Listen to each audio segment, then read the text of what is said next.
কতবার অবাধ্য হয়েছে মন যুদ্ধ জয়ের ফাঁকে ফাঁকে, কতবার হৃদয় জ্বলেছে অনুশোচনার অঙ্গারে তোমার আর তোমাদের ভাবনায়।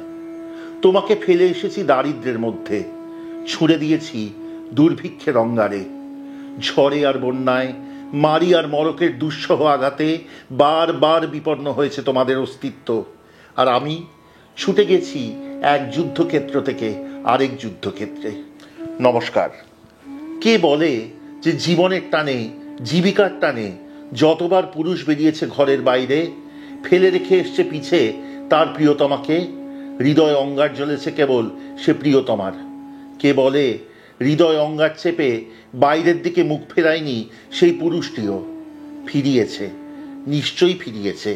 তফাৎ কেবল এটুকুই যে পুরুষ বারবার তার সান্ত্বনা খুঁজেছে বহিরঙ্গে, বহির্জীবনে, এবং নারী সে সান্ত্বনাটুকু খুঁজেছে কেবলমাত্র তার অন্তর্মহলে আর অন্দরমহলে।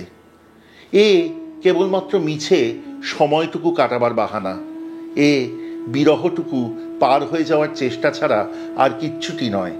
এই জন্যই যখন অন্দরমহলটুকুই তার সম্পূর্ণ বিশ্ব, খিড়কি থেকে সিংহদুয়ার এইটুকুতেই যখন তার জীবন, তখন সে রান্নাঘরে খুঁজে বেরিয়েছে একের পর এক অছিলা, এবং সেই অছিলাই জন্ম দিয়েছে একের পর এক অনিন্দ সুন্দর রান্না। জানি না কবে কোন একাকিনী দুপুরে সুদূর ঢাকায় শ্রীমতী বৃন্দারানী পাল হাতে পেয়েছিলেন এক টুকরো আমাদা, তাই দিয়ে তৈরি করেছিলেন এক অনবদ্য রান্না।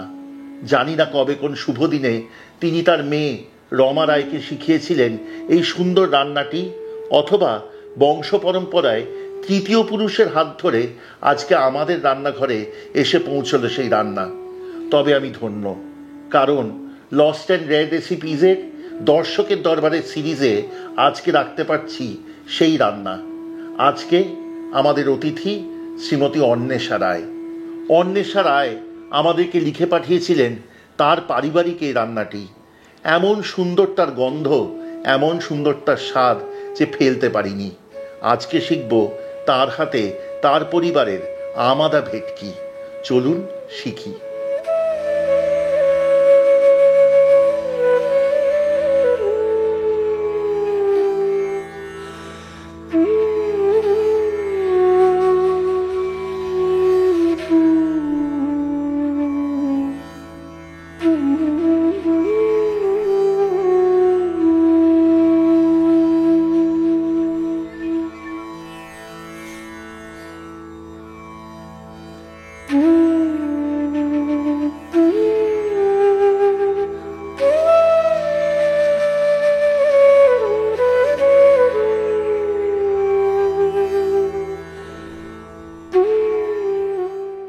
অন্বেষা নমস্কার। নমস্কার। এই রান্না আপনার মামা বাড়ির সূত্রে পাওয়া। এই রান্নায় আমাকে যা সবচেয়ে আকৃষ্ট করেছে তা হচ্ছে একটা অদ্ভুত ইনোভেটিভনেস আছে, একটা অদ্ভুত উদ্ভাবনী ব্যাপার আছে এই রান্নায়। একটু বলুন রান্নাটা সম্বন্ধে। রান্নাটার তো নাম আমাদা ভেটকি, যা আমি আপনাদের পাঠিয়েছিলাম। এই রান্নাটি মূলত আমার দিদা, তিনি ঢাকায় থাকতেন পূর্ববঙ্গে, এবং সেখানে এই রান্নাটি ওখানে খুবই ফেমাস ছিল।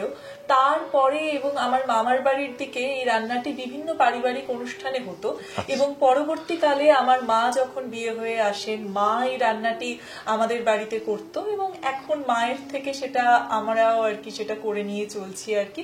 তো আর রান্নাটা যেহেতু খুবই সহজ এবং খুব কম উপকরণ এবং কম টাইমে হয়ে যায়, আর ভেটকি মাছ একটা খুব প্রিয় মাছ, তো এই জন্য এই রান্নাটা যেন এখনো অবধি সেই মানে আমাদের পরিবারের মধ্যে বা আমরা যাকেই বলেছি পরবর্তীতে খাইয়েছি তাদের সবারই মন জয় করেছে এই রান্না। অন্বেষা, আমার দুটো প্রশ্ন আছে এখানে। প্রথমত হলো, এই রান্নাটা আমরা আজকে করছি ফিলে দিয়ে, কিন্তু অনেকেই আছেন যারা ভেটকি মাছ খুব সহজলভ্য কিন্তু ফিলে হয়তো পাবেন না, তারা ভেটকি মাছের টুকরো দিয়ে রান্নাটা করতে পারবেন তো? হ্যাঁ, অবশ্যই।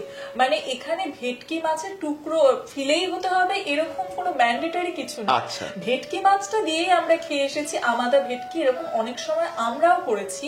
যে ধরুন বেশি আনা হয়েছে ভেটকি মাছ, এবার সেটা রয়ে গেছে, তো তার পরদিন সেটাকে ভেটকি মাছ দিয়ে আমাদা দিয়ে টুকরো দিয়ে, ভেটকি মাছের টুকরো দিয়ে, হ্যাঁ হ্যাঁ, তাতে কোনো অসুবিধা নেই, একই রকম টেস্ট থাকে। তবে ফিলেটা দিয়ে করলে কি একটুখানি অনেক সময় এটা কলা পাতাতেও হয়, আচ্ছা, পাতুরির মতো, পাতুরির মতো, তখন হয়তো জিনিসটা খেতে একটু বেশি সুবিধা হয়। আচ্ছা, তো এই জন্যই ফিলে আমি উল্লেখ করেছিলাম। আচ্ছা, আরেকটা জিনিস আমি জিজ্ঞেস করব, আমরা ঢাকার মানে পূর্ববঙ্গের একদম ঢাকার মানুষ, কিন্তু আমরা কোনোদিনও এই রান্নাটা দেখিনি। আচ্ছা, এইখানেই আমার প্রশ্ন যে এটা তার মানে ঢাকার জনপ্রিয় রান্না নয়, আপনার পরিবার এটাকে জনপ্রিয় করেছে পরে? বলতে পারেন তাই, কারণ ঢাকাতে এই রান্নাটা যে খুব প্রচলিত, বহুল একদমই নয়। এটি মূলত আমার মানে আমি তো জানি না ওদিককার গল্প দিদা কিভাবে পেয়েছেন, তবে এইটা কিন্তু মূলত আমার দিদার যে শ্বশুর বাড়ি, মানে সেখানে এই রান্নাটার প্রচলন, তার আশেপাশে এই রান্নাটার কিন্তু দেখা যায় না, দেখা সেইভাবে যায়নি। তাহলে আমরা খুব সুন্দর একটা রান্না শিখবো, একেবারেই অপ্রচলিত অথচ খুব সুস্বাদু। প্রথমে কি করব?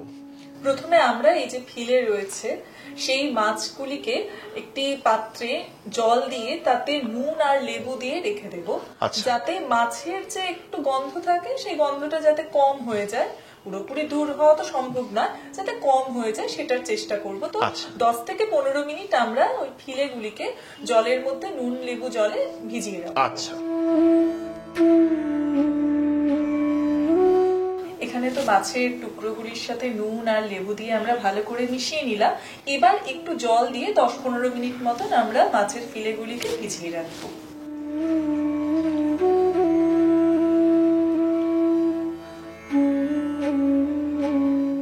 যতক্ষণ এই মাছগুলি এখানে রয়েছে ভেজানো, ততক্ষণে আমরা বাকি কাজগুলো বরং সেরে নেব। আচ্ছা, এখানে আমি দেখতে পাচ্ছি রয়েছে সর্ষে, তো আমরা প্রথমে শুকনো সর্ষে, মানে আমি জল দেবো না, প্রথমে শুকনো সর্ষে গুঁড়ো করে নেব, এরপরে গুঁড়ো সর্ষেটার সাথে কাঁচা লঙ্কা, নুন, হলুদ এবং সর্ষের তেল দিয়ে ওটাকে মিহি করে আমরা বেটে রাখবো। আচ্ছা, এটা সাদা সর্ষে নিয়েছি, এটা সাদা সর্ষে নিয়েছি আমরা, এই রান্নাতে সাদা সর্ষেরই ব্যবহার হয়। আচ্ছা, 6টি ফিলের জন্য নিয়ে নিলাম 2.5 টেবিল চামচ পরিমাণ সাদা সর্ষে।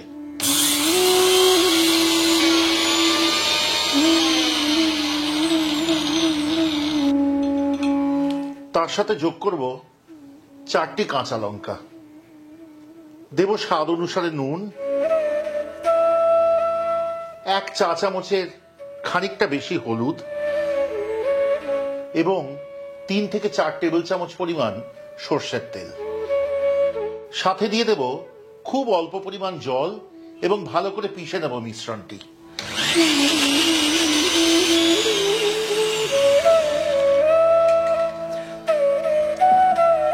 বাহ, ভারী চমৎকার বাটা হয়ে গেছে, একদম যেরকম চেয়েছিলাম। এবার আমরা পরের যে প্রসেসটা রয়েছে সেখানে আমরা এগোতে পারি। কি করব? এবারে আমরা ওই যে মাছগুলি ভিজিয়ে রেখেছিলাম সেটিকে নিয়ে নেব একটি টিফিন কৌটো, আর টিফিন কৌটোতে আমরা একে একে যোগ করব এই সর্ষে বাটা, আমাদা বাটা, তারপর একটু দই নিয়ে নেব এবং উপর দিয়ে কিছু কাঁচা লঙ্কা, চিড়ে রাখা কাঁচা লঙ্কা, দেখতেও সুন্দর লাগবে। তো সেটাই আমাদের পরের ধাপ। আজকে যেদিন আমরা শুট করছি, আজকে 2রা মে, শ্রী সত্যজিৎ রায়ের জন্মদিন। অন্বেষা বলছেন আমাদের কলেজের একদম কাছেই হচ্ছে ওনার বাসভবন। আজকের দিনটি ওই দুয়ার খুলে দেওয়া হয় সবার জন্য। খুব ইচ্ছা ছিল জানেন আজকে যাব, কিন্তু আজকে এখানে এসছি তো তাই যেতে পারিনি। ওখানে নাকি আবার শুনেছি শরবত, চপ এইসব খাওয়া দাওয়াও হয়, তার সাথে ওনার বাড়ি ঘুরে দেখাও তো একটা অভিজ্ঞতা। এবছর তো হলো না, সামনের বছর নিশ্চয়ই চেষ্টা করব। কি সুন্দরভাবে মিলে যায় বিজ্ঞান, অঙ্ক এবং সাহিত্য সংস্কৃতি, দেখে সত্যি অবাক লাগে।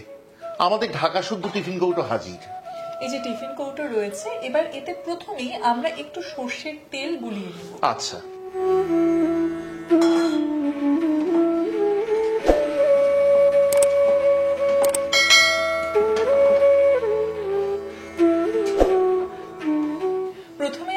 মাছগুলি ভিজিয়ে রেখেছিলাম জলে, এবার এক এক করে সেই মাছ এই টিফিন কৌটোয় নেব এবং মাছের সাথে এক এক করে যোগ করব এই যে সর্ষে বাটা, আমাদা বাটা এবং সামান্য দই, আর উপরে কাঁচা লঙ্কা গুলো দিয়ে আমরা সাজিয়ে বাঙালির খাবার। হ্যাঁ, একদমই।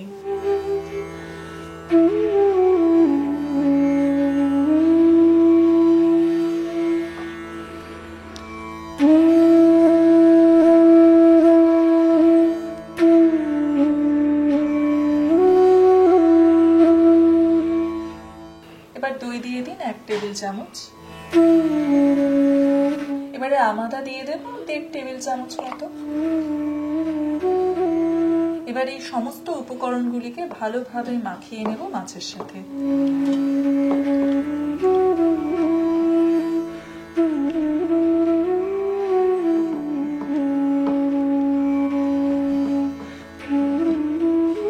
এবার তো সমস্তটাই হয়ে গেল, শুধু একটা জিনিস বাকি, সর্ষে বাটার রান্না তো। এবার উপর দিয়ে কাঁচা লঙ্কা, চিড়ে রাখা কাঁচা লঙ্কা কিছু দিয়ে দেবো, মানে একেবারে ঝাঁঝে ঝালে ভরপুর রান্না। হ্যাঁ, এবার আমরা একটা কড়াই আঁচে বসাবো এবং সেই কড়াইয়ের মধ্যে জল নেব পরিমাণ মতো, কিন্তু জলটা এমন ভাবে নেব যাতে এই যে টিফিন কৌটোটা কানায় কানায় না ভর্তি হয়ে যায়, মানে যাতে ভিতরে জল না ঢুকে যায়, সেটা আমরা লক্ষ্য রাখবো। জল ফুটতে আরম্ভ করেছে। এখন ঢাকা দিয়ে রান্না বসানো থাকবে পরবর্তী 15 থেকে 20 মিনিট। ততক্ষণ আমরা জিজ্ঞেস করি অন্বেষা, রান্নার প্রতি আগ্রহ কি করে? রান্নার প্রতি আগ্রহ মূলত আমার বাড়িতে আমরা সবাই ভীষণ খেতে ভালোবাসি এবং সেখান থেকে রান্নার প্রতি আগ্রহ। যদিও আমার ব্যস্ততার মাঝে রান্না করার সুযোগ খুব কম পাই, কিন্তু এ ধরনের রান্না যেখানে উপকরণ কম এবং সময়ও কম লাগছে, সেই রান্নাগুলো আমি একটু চেষ্টা করি, মানে সময় পেলে সুযোগ পেলে নিজে হাতে করার, বাড়ির লোকজনদের। আজকে এত ব্যস্ততার মধ্যেও এই যে দর্শকের দরবারেতে আপনি অংশগ্রহণ করেছেন, এত সুন্দর একটা রেসিপি আমাদের দিয়েছেন, সেই জন্য মন থেকে ধন্যবাদ জানাই। অনেক 20 মিনিট হয়ে গেছে, এইবার আঁচ বন্ধ করি। হ্যাঁ, এবারে আঁচ বন্ধ করে আমরা